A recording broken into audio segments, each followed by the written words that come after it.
এর পর্যায়ে সিরাতুন নবী সাল্লাল্লাহু আলাইহি সাল্লাম সম্পর্কে বক্তব্য নিয়ে আসছেন ভাই মোহাম্মদ নুরুল আমিন। মঞ্চে স্মরণ করে নিচ্ছি ভাই মোহাম্মদ নুরুল আমিন, একাদশ শ্রেণী। পরবর্তীতে প্রস্তুত থাকবেন তরিকুল ইসলাম, একাদশ শ্রেণী। আসসালামু আলাইকুম ওয়া রাহমাতুল্লাহি ওয়া বারাকাতুহু। إن الحمد لله والصلاة والسلام على من لا نبي بعده أما بعد فأعوذ بالله من الشيطان الرجيم بسم الله الرحمن الرحيم وما أرسلناك إلا رحمة للعالمين وقال رسول الله صلى الله عليه وسلم بعثت لأتمم مكارم الأخلاق أو كما قال عليه الصلاة والسلام।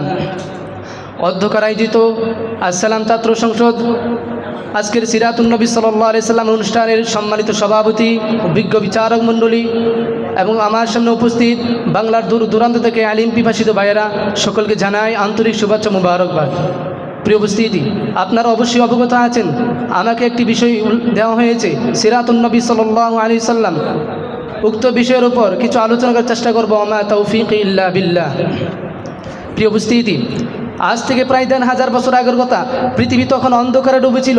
মানুষ আল্লাহকে ভুলে গিয়েছিল। এক আল্লাহর ইবাদত ছেড়ে মূর্তি পূজা শুরু করেছিল। পৃথিবীতে শুধু পাপাচার আর জুলুম অত্যাচার ছিল। মানুষ মানুষকে হত্যা করত, সবল্লা দুর্বলদের উপর জুলুম করত। সত্যি বলতে মানুষ তখন মানুষ ছিল না। 2 পায়ের মানুষ যেন 4 পায়ের পশু কিংবা আরও খারাপ ছিল। কিন্তু আল্লাহ যে মেহেরবান, তিনি যে মানুষের মঙ্গল চান, বান্দাকে তিনি বড় ভালোবাসেন, তাই তিনি ইচ্ছা করলেন পৃথিবীতে একজন রাসূল পাঠাবেন, যিনি পথহারা মানুষকে রাসূলের পথে, আল্লাহর পথে ডাকবেন, যিনি মানুষকে গুমরাহির অন্ধকার থেকে হেদায়েতের আলোতে টেনে আনবেন। তিনি হচ্ছেন বিশ্বনবী, সর্বশেষ ও সর্বশ্রেষ্ঠ নবী, আমাদের নবীজি হযরত মুহাম্মদ সাল্লাল্লাহু আলাইহি সাল্লাম সেই নবী।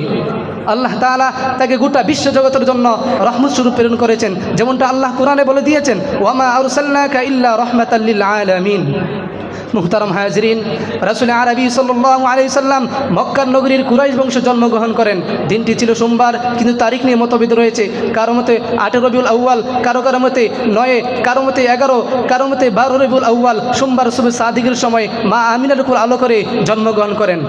তার শুভ জন্মে সকল আপনজনদের অন্তরে খুশির জোয়ার ভরে যায়। সকলে তাকে আদর করেন, ভালোবাসেন। কিন্তু তিনি ভালোবাসা পেলেন না কেবল পিতা আব্দুল্লাহ থেকে, কেননা তিনি যখন মায়ের পেটে ছিলেন তখন পিতা আব্দুল্লাহ ইন্তিকাল করেন। অতঃপর মা আমিনার স্বপ্ন অনুযায়ী নাম রাখলেন মুহাম্মদ সাল্লাল্লাহু আলাইহি সাল্লাম।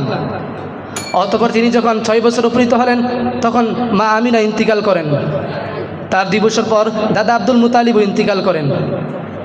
অতঃপর চাচা আবু তালিব তাকে লালন পালন করেন এবং সীমাহীন আদর ভালোবাসা দিয়ে তাকে বড় করেছেন।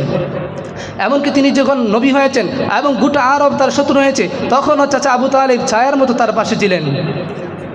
এই শিশু নবী একসময় বড় হয়েছেন, বড় হয়ে তিনি নবুয়াত লাভ করে নবী হয়েছেন এবং গোটা পৃথিবীকে আলোর ঠিকানা দেখিয়ে 11 হিজরি 12 রবিউল আউয়াল সোমবার তিনি ইন্তিকাল করেন। পবিত্র মদিনায় গম্বুজে নিজে উম্মতি উম্মতি বলে খাচ্ছেন। অবশেষে আমি যে কথাটি বলতে চাই তাহলে আসুন আমরা সবাই শান্তি নামের মরিচিকা পিছে না ছুটে রাসূলের আদর্শকে আঁকড়ে ধরি, রাসূলের আদর্শে চলে পথে সমাজে শান্তি প্রতিষ্ঠা করি। আল্লাহ তাআলা যেন আমাদের সবাইকে রাসূলের অনুসরণ করার তৌফিক দান করেন। ওয়া আখিরু দাওয়ানা আলহামদুলিল্লাহি রাব্বিল আলামিন। আসসালামু আলাইকুম ওয়া রাহমাতুল্লাহ।